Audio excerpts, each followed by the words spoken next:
What's up, everyone? What's going on, DGN family? How are we? How are you all doing? Thank you so much for joining us for today's episode of Daily Gaming News, as we've got a super cool interview lined up for you. Yes, we do. One, we're excited as we've been talking so much about this game over the past few weeks, as the more we've learned about it. And that is that upcoming survival horror game called Quantum Error. And before we get into that interview, we're going to do a brief overview of some of the information that we learned from the Ubisoft Forward event. And then we're going to bring on Micah and Noah Jones from Team Kill Media. So we're going to get into the Ubisoft event and kind of just do a cursory overview of what exactly happened, you know, what were the best announcements from the event, and anything that we're particularly looking forward to. Absolutely. So let's just go ahead and dive right in, because I'm excited to talk to these individuals about their game. So the biggest announcements from the Ubisoft Forward event, as it just debuted another one of its Forward events, where the company previewed more upcoming titles and details of its fall lineup, including a better look at Immortals: Fenyx Rising, the return of Scott Pilgrim vs. the World, the game, and the announcement of the new games like Prince of Persia: The Sands of Time remake, and the massively multiplayer Riders Republic. Ubisoft CEO Yves Guillemot finally made a statement addressing the reports of racism, sexual misconduct, and a lack of diversity and inclusion that have apparently been a part of Ubisoft's company culture for years. Guillemot said, "We are at the start of a long journey, and real change will take time." And the company also announced 2 new programs designed to increase mentorship opportunities for women's and individuals from underrepresented groups. Ubisoft said on Twitter that Guillemot's message wasn't included in the main event due to time constraints, but it noted that it would be added to the video when it posted for on-demand viewing. Ubisoft finally revealed more information on the upcoming Immortals: Fenyx Rising, which you can see on the screen right now, and it was previously known as Gods and Monsters, showing off the Greek mythology-inspired world and the gameplay that looks heavily inspired by Nintendo's The Legend of Zelda: Breath of the Wild, which was both of our first impressions. We're like, is this Zelda? No, it's not Zelda. So this game will be out on December 3rd on Switch, Xbox One, PlayStation 4, PC, and Stadia. And there have been some initial impressions out on the internet for you to read up on. And then one that we talked about, rumored quite often over the past couple months, is that the 2003 classic Prince of Persia: The Sands of Time is getting a new remake in 2021 for the Xbox One, PlayStation 4, and PC. Ubisoft says that it's rebuilt the game from the ground up in its modern Anvil engine, and that the remake will feature improved combat and camera controls, and it'll be out January 21st. Ubisoft is taking extreme sports to an even bigger online audience with Riders Republic, a massive multiplayer game from the creators of Steep, focused on all kinds of adrenaline-pumping activities, including biking, wingsuiting, skiing, snowboarding, and more. The company promises huge maps based on actual GPS data from U.S. national parks and the ability to race against 50 opponents at once. That game will launch February 25th, 2021 for PS4, PS5, Xbox One, Xbox Series X and S, Google Stadia, and PC, so basically everything except the Switch.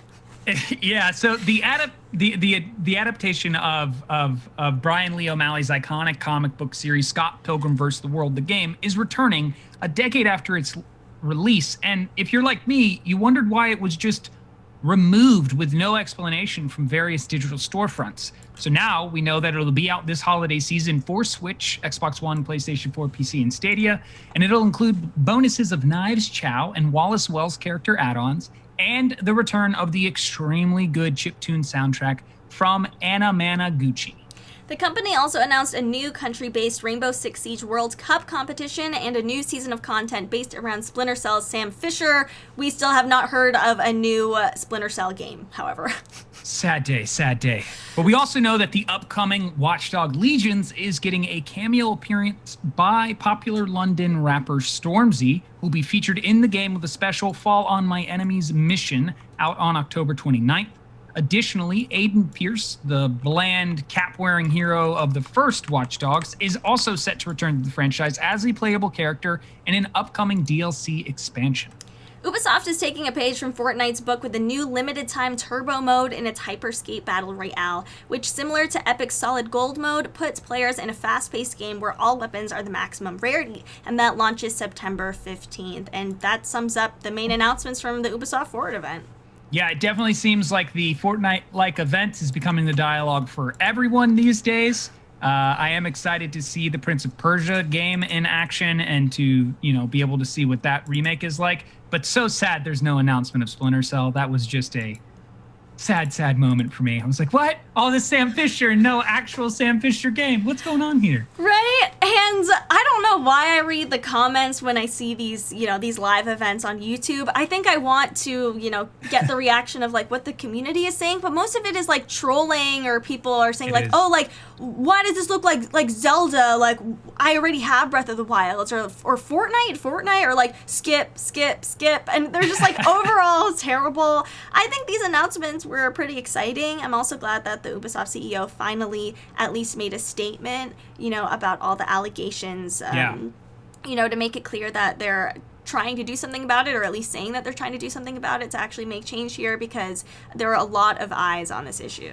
That's true. And I think there's a lot of expectations with major publishers like Ubisoft that when they seem to come in with these generic games, you're kind of like, wait, you have all this money. How is that not possible? Right. For you to deliver something more unique. Mm-hmm. And that's kind of something that, in fact, I think leads us into this game that we're about to be talking about with these developers from Quantum Error. Is the game itself looks unique and feels unique, right, and feels like a major studio's publishing it, or at least you would expect major studios to be delivering games like this. Absolutely. So we're going to play the trailer, the announcement teaser for Quantum Error. We've watched it before on stream, but to just give you a primer, or if you, missed the previous episode where we covered it, to be like, what is this game that you keep talking about? What exactly is the vibe here? So you have, an impression and you have an idea of the game, before we get into this interview. Let's check it out. Come on, YouTube. Be on our side. Be on our side. Be on our side, YouTube. Mankind put on this rock we call Earth to squirm in the dirt like the inanimate beings we are, to stare up at the stars and wonder what lies above, but never to touch.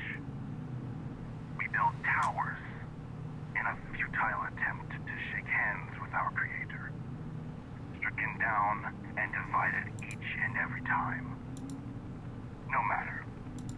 For now, we abandon the light, discovering that the key to our advancement does not lie in the heavens, but instead below, deep beyond the bounds of space.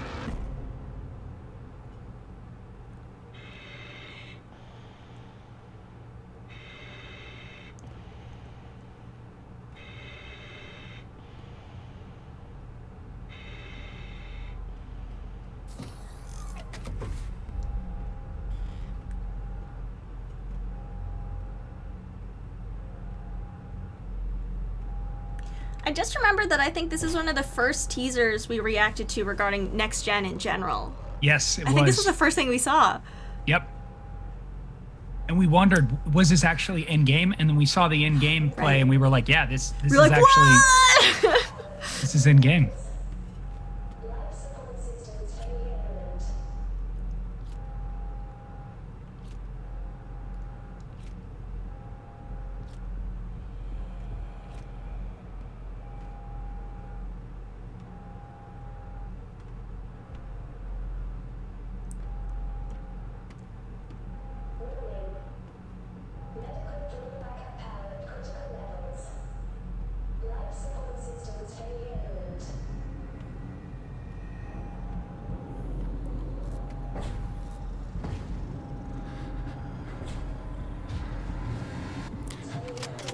This is for PS4 and PS5. I love it. I love it so much. Looks like it's going to get a little hectic.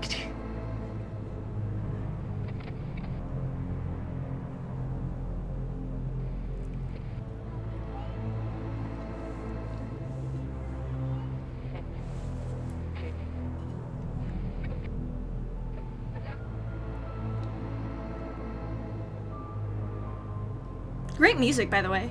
Yeah. Great score. Yeah. Couldn't agree more.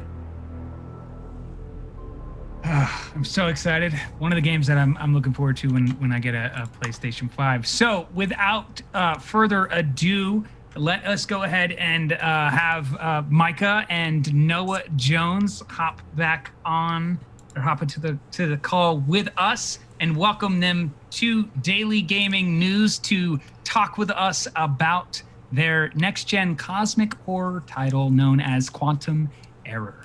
We are so excited to have this interview. Hello, Micah and Noah. Hi. What's up, guys? What's up? I was giggling before we got on there because I love seeing that trailer and seeing people react to it. Oh, it's so good. It really is. When we saw, I think it was like the longer, like 8-minute gameplay trailer when it starts off like guns blazing, we were both like, whoa! Like, it started off so intense. Yeah, no, that was the mentality behind the new one was, okay, how do we hook everyone's attention right off the bat? Mm-hmm. Yeah. Minigun. And you did it right away. That was the thing, is it worked right away. And I think too, the one part I was mentioning in that viewing of that trailer was you always ask, am I watching a CGI trailer or am I actually seeing gameplay? And it was once we saw the 4K gameplay that I was like, oh, okay, I think we were seeing gameplay. So 100% everything we ever show off is going to be in engine running in the game as it will be when you play it. Yeah, it's always in real time. We never do the pre-rendered CGI stuff. Respect. Mad respect. I think all gamers respect that because I think we're so tired of being misled. Well, because when you're shown, I love pre-rendered CGI. I'm all about like the movies like Transformers and stuff. I love that stuff, but I know that in video games, that's not what you want to see. That's true. Yeah, it's a little bit different. So to introduce yourselves to the chat, would you mind telling us about yourselves? So I'm Micah. I'm basically the owner / lead developer, artist, programmer, music. I'm pretty much the jack of all trades of the company. Mm-hmm. And then I'm Noah Jones. I'm basically a level designer, and I do a whole lot of other stuff too. It's awesome. A lot of testing. Yeah. I'll program something and I'm like, test it. And I'm like, okay, no, that sucks. Do it different. That's great. And there are two other members. It's four brothers, right? And what are their names and what do they do? The other two, one of them's name is Josiah, and he is, at the moment, kind of like I guess you could call him a conceptualist. He comes up with a lot of ideas for like the enemies and certain aspects to the game. And then Dakota is the main person writing the story and plot to the game. Nice. Very cool. So, when did you guys start? When did Team Kill Media form? And was this a venture you all kind of had like, we're going to do this someday? Or was it your idea, Noah, or your idea, Micah, when it became, hey, we're going to be like this development company together? So I think that probably goes back to me is I've been an artist my whole life and dabbled in different art forms from starting with like painting to eventually photography as a business and music production and all kinds of other things. And then somewhere along the way, I remember there was a time where I saw a job opening to work on Doom 3, which is kind of wow. And I think I was 17 at the time. And I remember being like, oh man, that would be awesome. And then time went on because I didn't really see a way for me to get in it realistically. And then 2016, I remember we were living in Montana at the time, and Dakota, who's writing the story to this game, he posed the ideas like, we could probably do video games. And I'm like, well, but can we even get the stuff to do that? Yeah, I remember we had a lot of discussions about it that night because we were like, how would we even go about making a game? And then he dug into how to get an engine for it, and I don't necessarily remember how you came about that. I knew about the Unreal Engine because of Gears of War and some of the other stuff. Oh yeah. And so I dug into it and I found out, oh wait, it's all available. It's just a matter of learning how to do it. Right. So I think literally that day we were like, we're gonna do this. Dang! We had a meeting that night, and that meeting turned into the idea for our first game, Kings of Lorne, which started way different than it ended up being. Got it. So that's as does it go for many developers when they're making a game. They're like, it's this thing, and then it's something else, but you still love it and appreciate it for what you learned from it. Right. Oh, yeah. I was gonna ask, what was the difference in the start and ending? Did it take like a total turn, or what changed? Yeah. So Kings of Lorne started out as a defenseless horror game where you were like Outlast kind of. Yeah. a lot like that. You were dropped in a like cavern tunnel system and left for dead, and you don't know why, and you have to figure your way out of that. And as we progressed, we started to bring in medieval fantasy ideas to it, and we were like, okay, this is kind of cool. And then as we headed more that direction, we got feedback. The defenseless thing was starting to be like, that's kind of unrealistic, and I wouldn't just not defend myself. And Yeah. so the game transitioned sense. into being more of a, it's almost like a slower paced modern Hexen. Okay. Or kind of like you could say like Skyrim without the RPG and the giant world. Yeah. So the challenge is definitely there. I remember reading some of that about it. It was like it is a very difficult game, and it has that Yes. that feel of like when you jump into like a Dark Souls, you're like, I'm in for an experience that's going to be an uphill battle the whole time. Yeah, Kings of Lorne was designed to be like you get knocked down and just like decimated at the beginning. And I mean, if you watch the first story trailer, the main character just gets screwed over, and then Nice. you have to build your way up from that. So the game starts off really, really difficult, and it slowly becomes a little easier. But then once you get to like the bosses, you're thrown these insane challenges, but you've got the stuff to deal with it. So That's cool. That's fair. How do you decide like how hard is too hard of a game? Like how do you find that balance? It's a good question. gosh, God, that's okay. actually kind of funny because I think a lot of the difficulty gauging was based Our on own. my testing. I'll say Oh, zero. yeah. And I played It's a all on lot you. of Souls games. Got So when I said, "Oh, this isn't hard enough," see. I think it was gauged pretty accurately. But then Yeah. again, I play all the Souls games, and some of them I think are kind of easy. So Oh. I'm not sure. Wow. I can't beat a Souls game to save my life. I can't play him. I can't play him. I don't have the patience I've tried for one it. once. I'm- yeah. I didn't have the patience either. Right now, I can beat Kings of Lorne. I've obviously played through it a billion times. But so I thought if it's easy enough for me, who sucks at the Souls games, Yeah. and he can handle it with no problem, that was probably a good balance. And then we added Cool. difficulty modes as well. So Has a little that bit for same way of designing taken its journey over into Quantum Error? No. Well, yes and no. So Cool. Quantum Error's difficulty is going to be challenging, but it's not going to be the same style that game was. I would say Quantum Error is going to be a lot more traditional in the fact that it's like you're starting off slow and you're building as you go, and so Cool. the difficulty is more of like a slope going in one direction, not Okay. a huge hike and then a gradual upswing. Okay, that's pretty cool. I love it. Kyle Mighty just threw up in the chat. Noah is the standard. Love it. Noah's the standard at Team Kill Media for game difficulty? difficulty. How difficult is too difficult? It's no longer called default. pretty It's called accurate. Noah. So if it's too hard, blame him. What are some things that you learned from, Kings of Lorne that you want to make sure you bring over to Quantum Error, or maybe some mistakes that you've made that you're like, oh, we don't want to do things like that? There's a handful of them. Because I mean, we take everything as a learning experience, no matter Right. what. To me, Right. there's no such thing as bad feedback because you can only get better. And Amen to that. so, yeah, Kings of Lorne. The number one thing is I think it did start off a little too aggressive. I think that could have been a little softer. Yeah. So I know for a fact that Quantum Error is meant to be it's more traditional in that fact.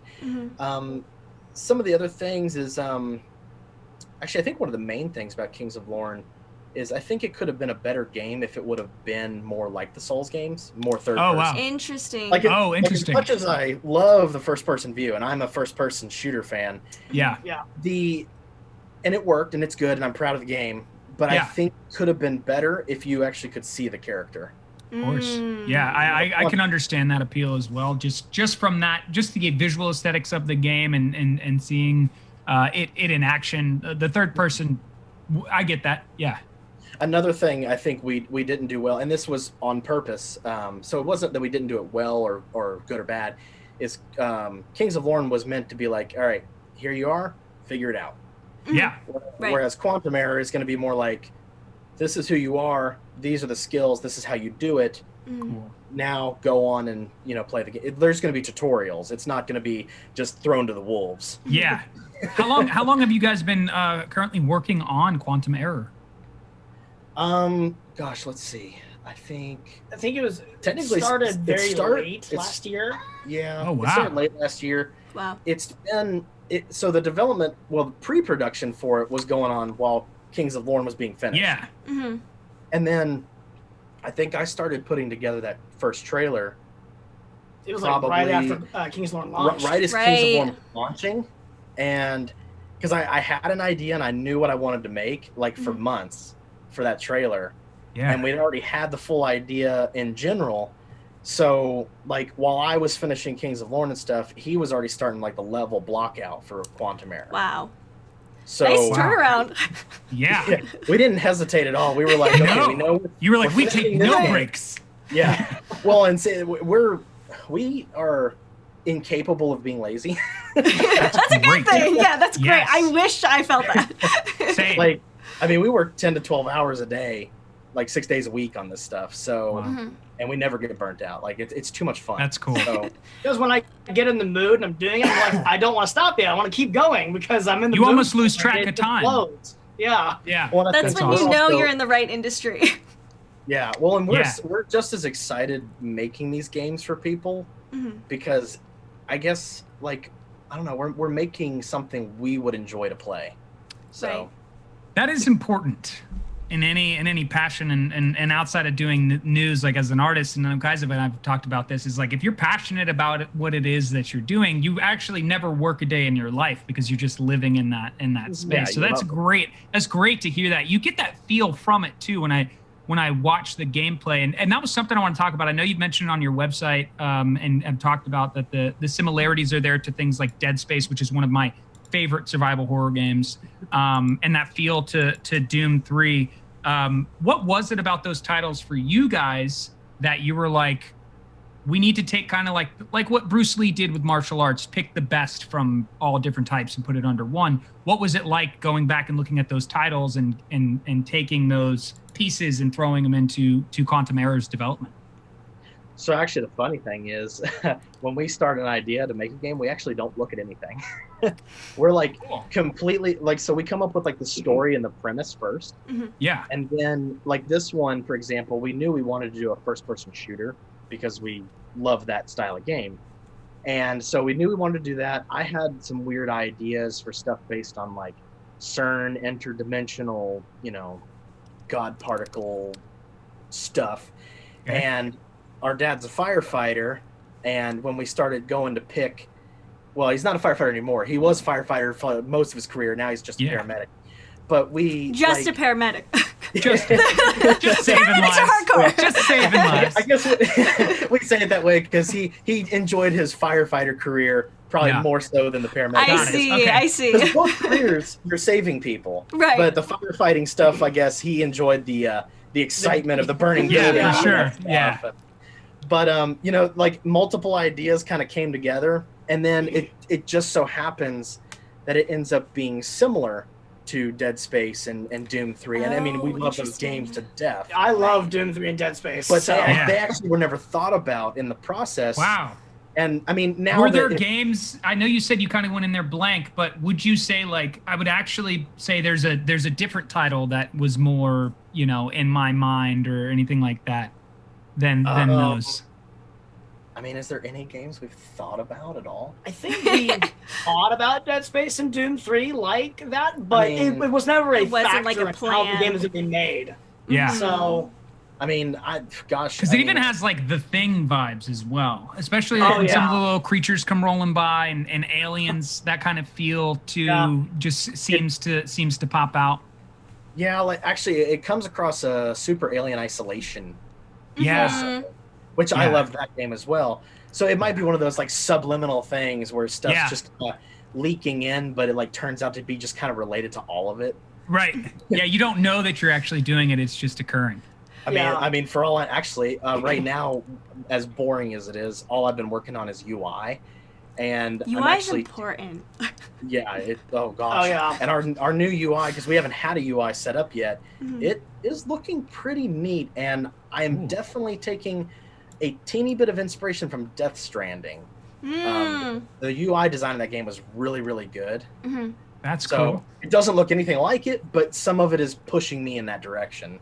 Nice. Right. I really wanted to ask about the graphics, since on this show we talk a lot about like some games with great graphics have massive budgets, but Quantum Error looks fantastic and this is a small team. I was wondering if you could just like elaborate on what that process was like, or how it's like creating these graphics. Gosh. So graphics for this kind of stuff, it first of all comes down to the models you actually make and stuff, and how you use like assets, if you're using assets, or change things.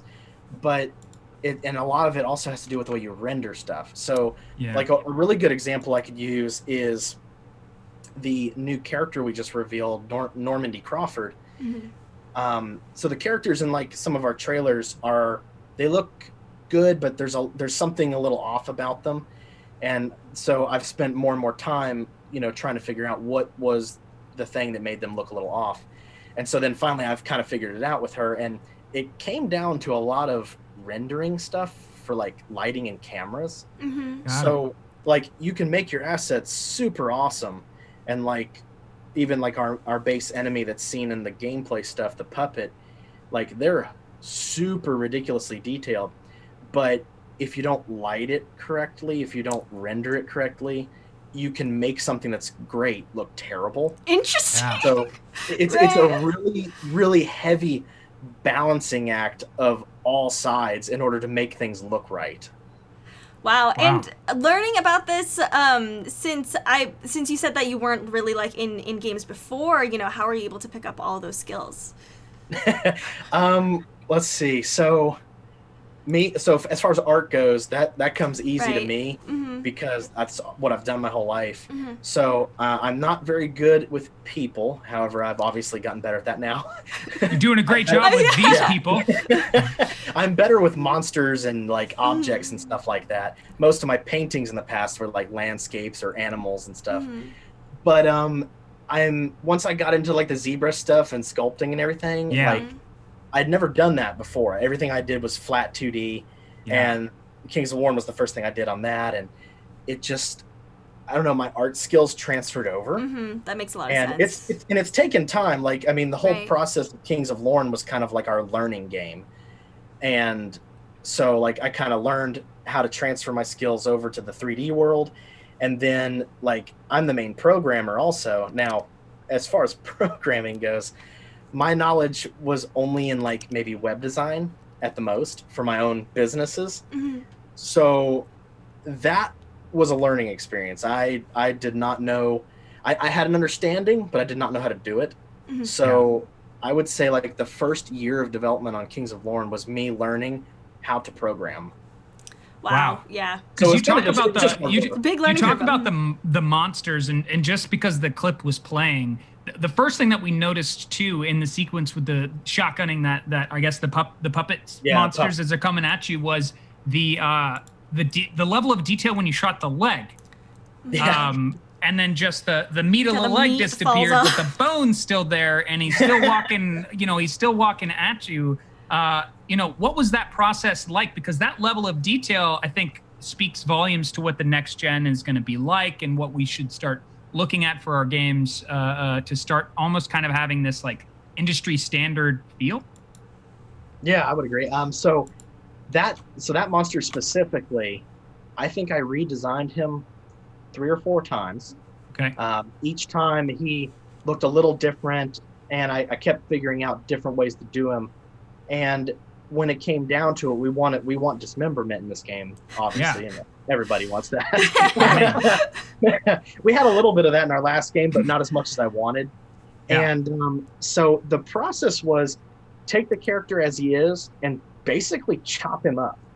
So the model gets chopped up into a bunch of pieces. Wow. And you have to model like the areas, like when you blow a chunk off of him. Yeah.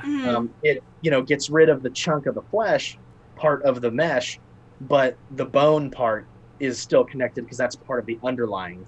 So he's constructed of a bunch of pieces that can be, turned on and off and that kind of thing. And it's pretty exciting. The one thing nobody's seen yet, and this is due to feedback and us continuing to develop. Everybody said the enemies didn't have much impact. Well, in the stuff now, since we've been working on it more, they have a lot of impact, and they look like when you shoot them, they flinch hardcore, like they are being hit by the weapon. Wow, that's cool. And it's great. It feels really good and looks ridiculously nice. That's awesome. I was gonna say, that's encouraging. When you hit them with the axe, and the axe just knocks them completely over. They literally just get hammered by it. That is awesome. I was gonna say that kind of reminds me of when you brought up, like Doom 3. I've only played Doom Eternal, but one of the most satisfying parts was being able to like rip apart, all these monsters. Oh yeah, yeah. Actually, I think the process for the gore is kind of similar to that game, because I actually think it is. I actually, because I love that game, I have analyzed, at least from what I can see, to try to figure out how they were doing their gore.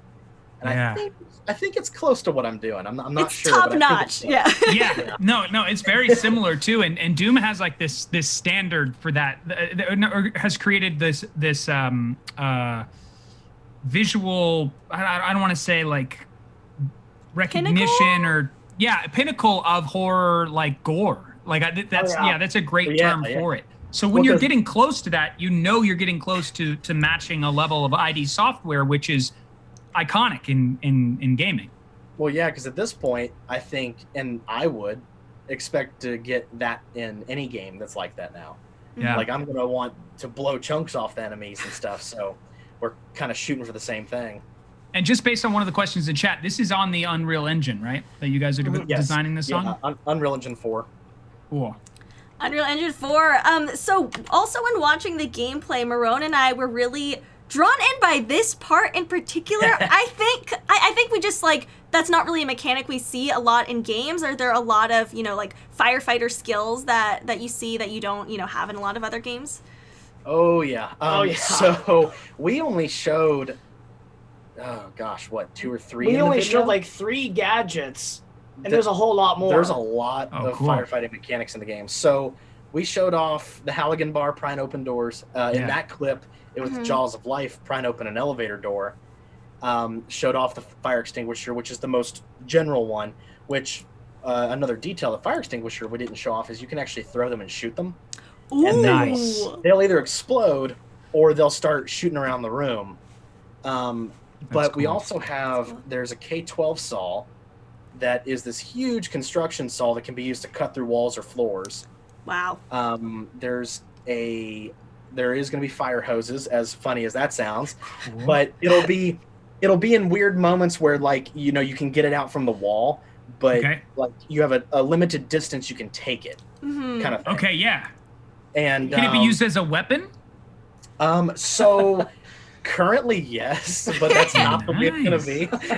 Cool. So right now, because our damage types are classified under, what's it called? I'm getting confused into the aspect of the development side of it, but there's classifications to it, and right now the water is not classified as a non-damageable damage. I see. So right now you can shoot enemies with the water and it hurts them. That's cool. I believe it even causes gore too. Yeah, it'll chop them in half. After a while, it just slowly chips away. Now, that probably won't be like that. It will probably be more realistic than that, obviously, but it's still kind of funny right now. Yeah. Let's see. There's also another one that was programmed into the game, but we didn't show it because it's kind of a time-consuming mechanic. Is when you're in a level on a floor of this facility and you want to put out all the fires in the whole facility, you can actually find something, I believe it's called a halon gas system or something, and it will put out like an air that extinguishes all flames in the entire level. Cool. The problem that happens when you go to do this is you need a full tank of oxygen. Oh wow. Because when you initiate it, it'll kill you at the same time. Oh. So you got to be prepared if you're going to do that to take the risk. I can see people messing up. Yeah. That's cool. Oh yeah. Yeah, because it'll kill you quick if you don't have enough oxygen. That's a really cool level of detail that goes in there. And talking about this level of detail, now I think this is something that Kai's and I have been just talking about so much. And of course, what you can talk about, please do share. But with regard to the PlayStation 5, we've talked about the DualSense controller, and many developers have talked about what this is going to add to the level of immersion, as well as the Tempest audio. Are there some things, whatever it can be, that you can share in regard to that gives us a little bit more of a excitement for the holiday console release? Yeah, I mean, I can talk as far as like the development, like Unreal side of things, and the controller, at least as much as we can and know about it. The really cool thing about the controller is the fact of the haptic feedback, because I believe, isn't it all the PlayStation controllers have just been Rumble? Yeah, it's all been Rumble. That's why they changed the name for the first time. It's actually DualSense, not DualShock anymore. Yeah, which is exciting beyond belief, because one of the things I plan to do is every gun and tool to like vibrate differently. So like maybe even when you're shooting guns, maybe it's like vibrating more in the right hand where you'd be pulling the trigger, and like when the shotgun gets cocked, maybe you feel it in the left part of the controller. And I think somebody said that Deathloop game was even going to use like a locking of the triggers, so that if your gun jams, which when I heard that, I was like, ooh, I like that. So I didn't know you could do that. Oh yeah, apparently you can disable them, enable them, put resistance against the player. Wow. So like our parts where you have the Halligan bar, we might have the controller really fight back against you, and that's just going to be amazing. Yeah, you've got to put in real effort with your controller to also, get heavily in the game. Did you find it was pretty easy to work with the DualSense controller? I know PlayStation has, trying to really push that they're the best platform for developers. I mean, as far as implementing like Rumble and haptic stuff and everything in the Unreal Engine, it's pretty easy. Basically, that's cool. Let's say you want the gun to vibrate when you pull the trigger. Well, you would just use something, I think it's called force feedback or something of that sort. And it's just a little programming node, and you tell it like what kind of pattern and what kind of like intensity and stuff. That's cool. So you can tailor a lot of that pretty uniquely, but that's all just on the Unreal side. Wow. But most of it is on that side when it comes to like those is like the tools for it, and then the programming is what makes that work. That makes sense. Yeah, because Epic, they even have, as we've seen and we've talked about before, Epic has this stance with Sony. They're working with them specifically with the Unreal 5 and backing that up. And that Lumen in the Land of Nanite trailer was just mind blowing. Have you guys? Is there anything into the Tempest audio at all? Because I'm so I'm deaf in one ear. So one of the things about gaming that have been very difficult for me is actually relating. If I have it on the right or left side, I will totally miss out on sounds on the right side. So I have a custom headset that feeds the left and right sound into my one earpiece. However, if true three-dimensional audio was actually captured, I should still be able to hear even out of my left ear, even if sound's on the right. And I remember that trailer stood out to me because I still felt the sense of being able to determine where sound is. Have you guys gotten to experiment with the Tempest audio yet? So as far as the audio side of things go, I don't know just yet how much of that is implemented in like Unreal. Okay. Because some of it has come into it, because I know one of the most recent ones we played with was convolution reverb, which is amazing because that simulates the like effect of reverb in a space, which is obviously used in like music production and stuff. Yeah. And I think it's the first time it's been in the Unreal Engine for sure. I don't know about other engines. That and like putting, there's a couple other ones. Like there's one called ambisonics, which I've started to try to figure that out, but I don't actually yet have the equipment to properly hear it. Got it. So as much as I can do it, I actually can't hear it right. So I need to get something to be able to hear it properly. But I mean, the idea of all the 3D audio stuff that we are playing with is pretty neat, because like even in the game right now, you can hear where things are coming from. And I know we're not yet even implementing it all the way or correctly just yet. Audio for us too is another thing that like we get it in there, but we probably don't tweak it all the way until we're getting closer to being done. Right. Just because so much of that might change and we might swap Yeah. out sounds. Yeah. Do you guys have some tricks up your sleeves with audios that you're excited about as you get towards the end, especially with some of those creepy crawlies crawling by? Yeah. I mean, I have a lot of ideas for things that are going to be being done and little subtle things. There's also, I mean, we did a little bit in the gameplay trailer. We had like the ghostly figures whispering around you. Oh yeah. With headphones on, that part's really creepy. Yeah, there's a lot of neat stuff that's going to be getting done. Just it's not yet to that point. Where do you source a lot of your sounds? Like, how much do you have to actually record yourself versus, maybe pull from other places? It depends on if we have the ability to record the sound or not. I know the shotgun and the pistol, which actually those are the only guns everybody saw. Yeah. The minigun. Yeah, the minigun. Let's not forget the minigun. The minigun is sounds that we purchased and then modified. Yeah. The shotgun and pistol is actually our own guns that we recorded in our little. Oh, cool! That's awesome. So, hardcore. like that, the sound effects of the pistol is my actual handgun that I own. That's and awesome. Then Nice. Our family owns this like hunting shotgun we've had forever, and so like every time you hear that little creak sound of the shell going in, that's the way our shotgun sounds. That's cool. But that type of authenticity adds a wonderful layer to the game. And then of course the cocking of the shotgun in our demo has a lot, especially if you wear headphones when you hear it, it has a lot more of a metal chunk to it, whereas a lot of pre-recorded stuff you can buy has a plasticky sound. Interesting. So when we determined that, we were like, yeah, we're going to record our own guns. We don't want none of this plastic sounding BS in here. It needs to sound like a tank. Yeah, so when I got it and we were recording, I went, I was like, oh, that sounds so good. That's great. Gun cocking ASMR. Right, yeah, you just have these sessions of just the cocking and loading on your channel. So obviously we're all dealing with the pandemic and going through the challenges that present us in the global COVID-19 situation. What has it been like to develop a game during the pandemic, and what would you say some of the new challenges that have arisen with having to develop this game in this time period? I would say, so for the most part for us, it's not changed a whole lot because we all kind of, we all live on the same property. We're all constantly in each other's faces. So it helps. When it initially started, there definitely was times, because my dad's still a paramedic and obviously comes into contact with people. There was points where we were definitely being careful about it. And like, if there was the possibility of anybody being sick, we kind of stayed away from each other. But overall, that kind of died off pretty quick. And it's slowly but surely getting better. Yeah. So I don't know, for us, it reached a point where it was like, okay, I think we're good. We're fine.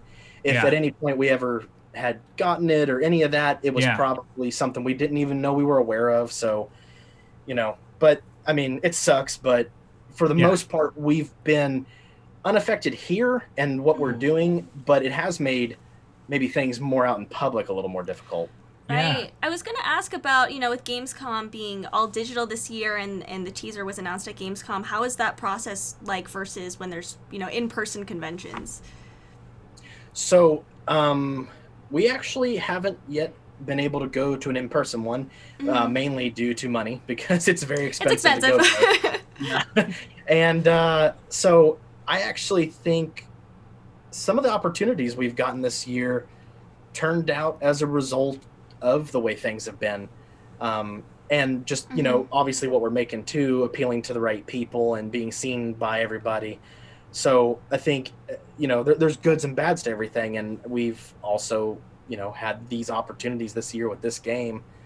We didn't get those opportunities with Kings of Warren, but I think that's also because Kings of Warren was a more niche thing, whereas this is a lot more broader spectrum game. Yeah, for sure. I see. So I don't know, it's kind of, there's goods and bads to everything, and opportunities and lost opportunities, because it would have been really cool to be at a physical event doing this.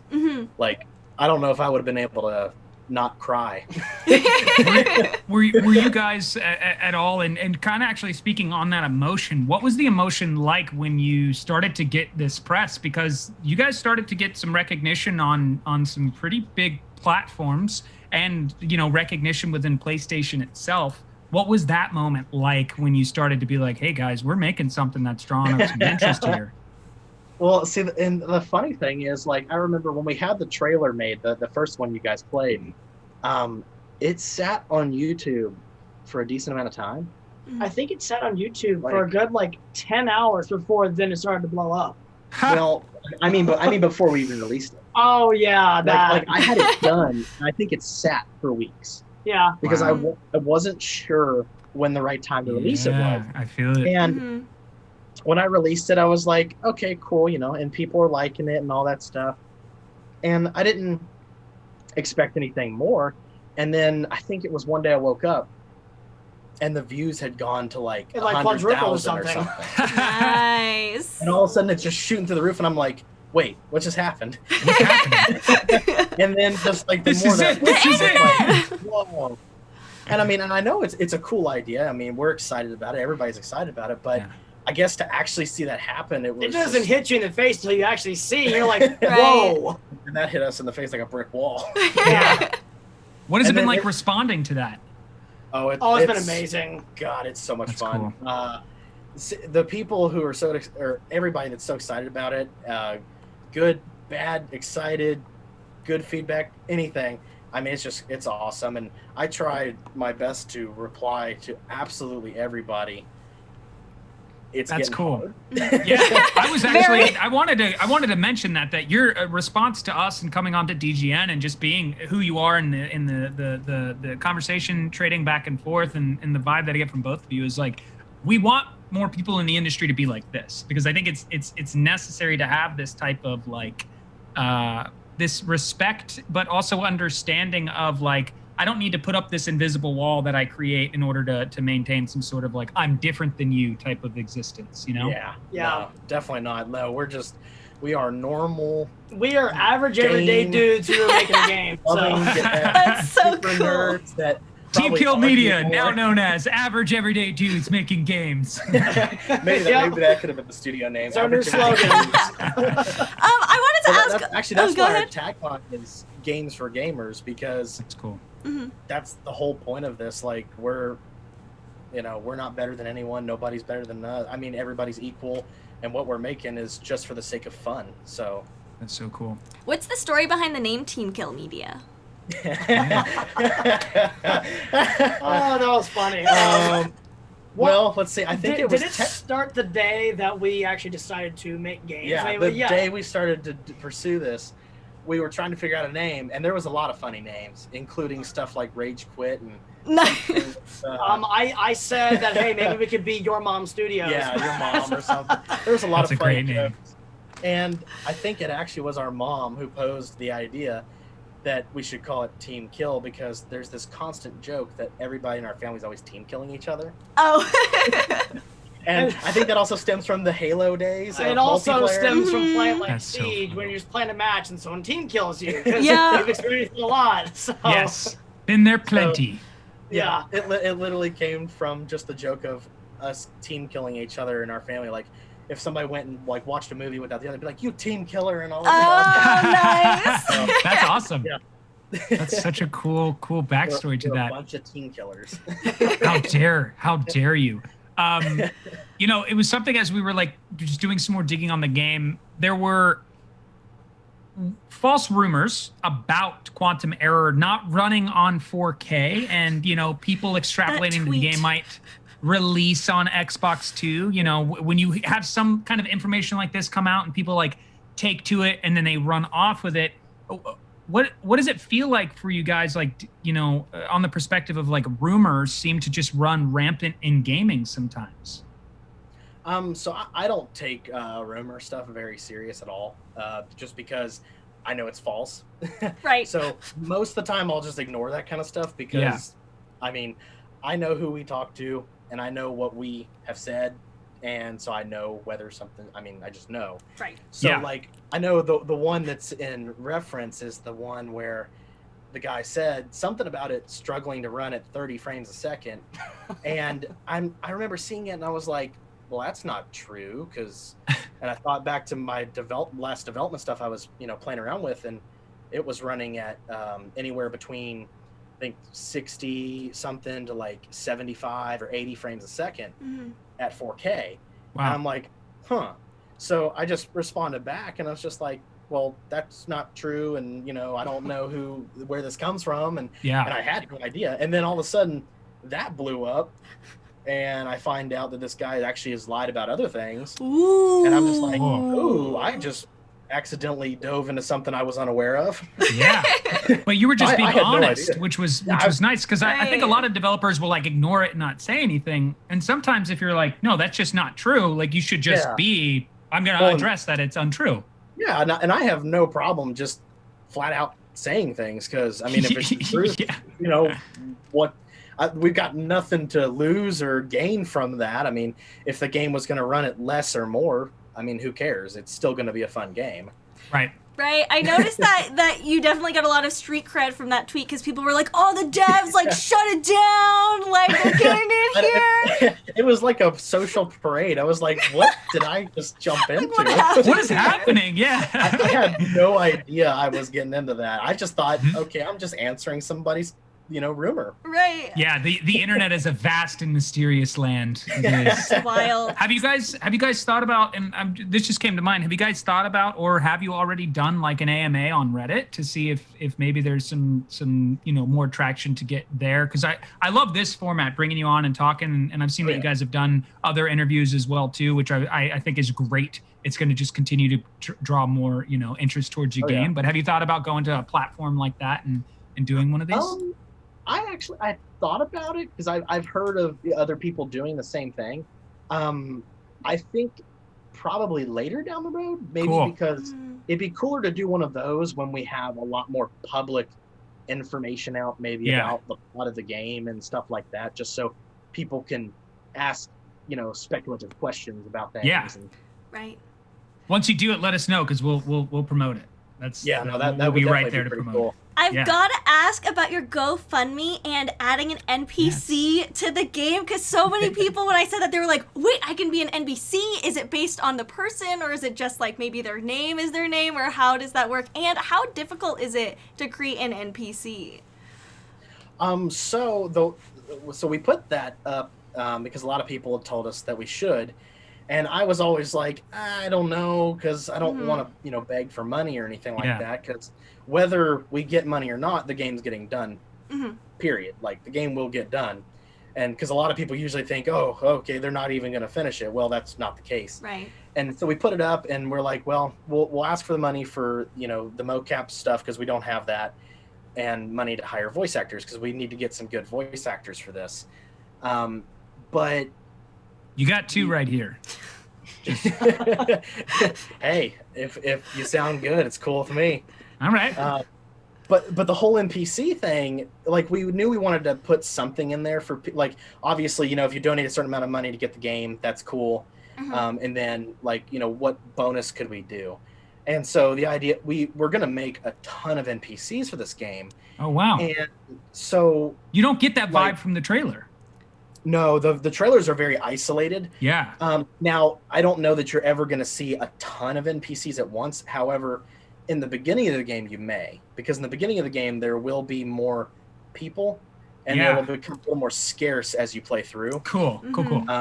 There will be reasons for that. But the idea with the NPC was we will make the character look like the person who donated. And we will probably put their name on a name tag. Cool. That's awesome. I mean, and this is all up to whatever they want to do, which we've had, I think, 2 or 3 people donate that much. So we've got some guaranteed people for that. And, we'll take a photo. They'll send us a photo of them. We'll make it look like them. It may not look perfectly like that person. It's just going to be like the likeness of them. Yeah. So, because actually the crazy scientist in the gameplay is based on him. Yep, that's nice. Hey, that's awesome. This is your alter ego, Noah? Is that what we're learning? Got it. Cool. That's crazy old me. Did you study under Doc Brown? Because I was just curious. Back to the Future. But the main thing I'm probably going to do with the NPCs is there's going to be moments where you need to save NPCs from certain situations. Mm-hmm. And I think the NPCs from the donations will be those NPCs. Whoa! That's cool. That's so cool. So you'll be saving yourself from danger, which That's is so I cool. love that. I love that so much. I hope you guys actually go through with that. The other thing I was going to say was, because you just mentioned that, now I have to ask, is morality coming into play in your game and having an effect on the story at all? There's debates on whether we're going to allow certain things or not. So, Okay. and the simplest one would be whether we allow people to shoot anyone. Yeah. Mm-hmm. Because part of me is like, well, the character wouldn't do that. That's kind of sinister. Yeah. But then part Right. of me is like, well, if I give the player the option, maybe if they do that, they get a bad outcome. Right. Ooh. I'm the kind of gamer, and I don't know how people in the chat feel about this, but I'm the kind of gamer that if you give me that freedom of choice, but you also show me what the freedom of choice comes with sometimes, which is consequences, I think that's a wonderful way to like help shape people's, like worldview. Because if we get to do it in the digital space, it'll likely mean we'll be less likely to be, someone like that in the real space. Yeah. No, I think it could be really cool to have like the idea that like, hey, if you play through the whole game and you save everyone and you don't do anything, dumb like that, then the outcome is the best. Yeah, and I mean, and that's the cool. outcomes of the game won't be too extreme because there is a story that it's following. Right. Yeah. But it could still, I don't know, maybe if you save everyone, there's something you unlock. And if you kill That'd be everyone, cool. you get some kind of penalty or something. Yeah, I love that. I love stuff like that because that's a replayability factor as well. To go back through and that is something that I think if your game is a little.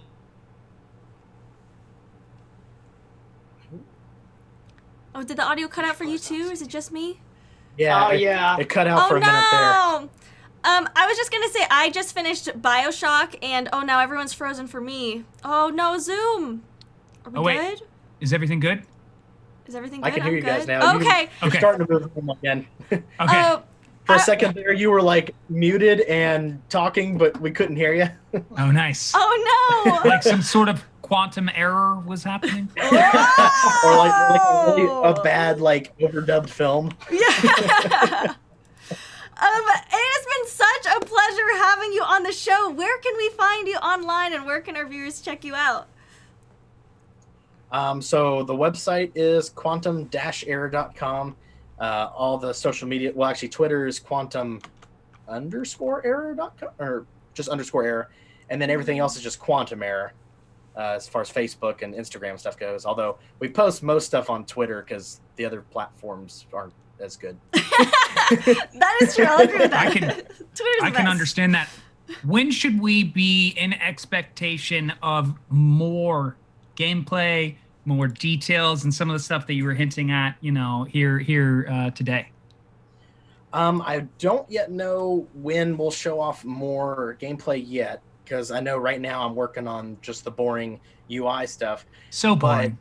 Yeah, it's just Seriously, a lot of like people were saying in chat, and like Kaiser was saying, it's very important. And if you guys Yeah, it's land super it, that will appeal to a lot of players. Oh yeah, it's just very tedious versus most of the other stuff that's a lot more exciting. That makes Right. But sense. as far as like showing off more gameplay and stuff, I think we might wait till probably sometime next year or maybe early next year, because I have a plan for a story trailer Cool. that will actually have a lot of story in it. Nice. Probably a lot more of the cinematics instead of gameplay, but still mixed in there. Cool. Right. But at the same time, I'm sure we'll trickle things out. I know actually, I don't know how often I'm going to do this, but like we just revealed that character Normandy Crawford. Mhm. We will probably continue to release characters here and there in their multiple screenshots showing them off. Yeah. I have an idea who the next one is I'm going to show off, but we'll see how as things comes together when we're comfortable with showing more. And do you guys have a window in mind of when the game is gonna come out? The goal is by probably late next year. Cool. just because the development of this is going by a lot faster than I thought. I'm also devoting just infinite time to it, so. and the thing is, with this game, I'm working full time on it, whereas the last game I wasn't. Had to work with other jobs and things throughout, so things get done a lot faster when you can devote all time to it. Absolutely. Yeah, that's so cool. Thank you guys so much for coming on and joining with us for the Daily Gaming News Hour and talking about your cosmic. I like how you call it the cosmic horror title that is Quantum Error, which is coming out for PlayStation 4 and for PlayStation 5, hopefully late next year sometime. Yep, and maybe other announcements for other platforms later. Ooh. Whoa! Stay What does tuned, that mean? Everyone.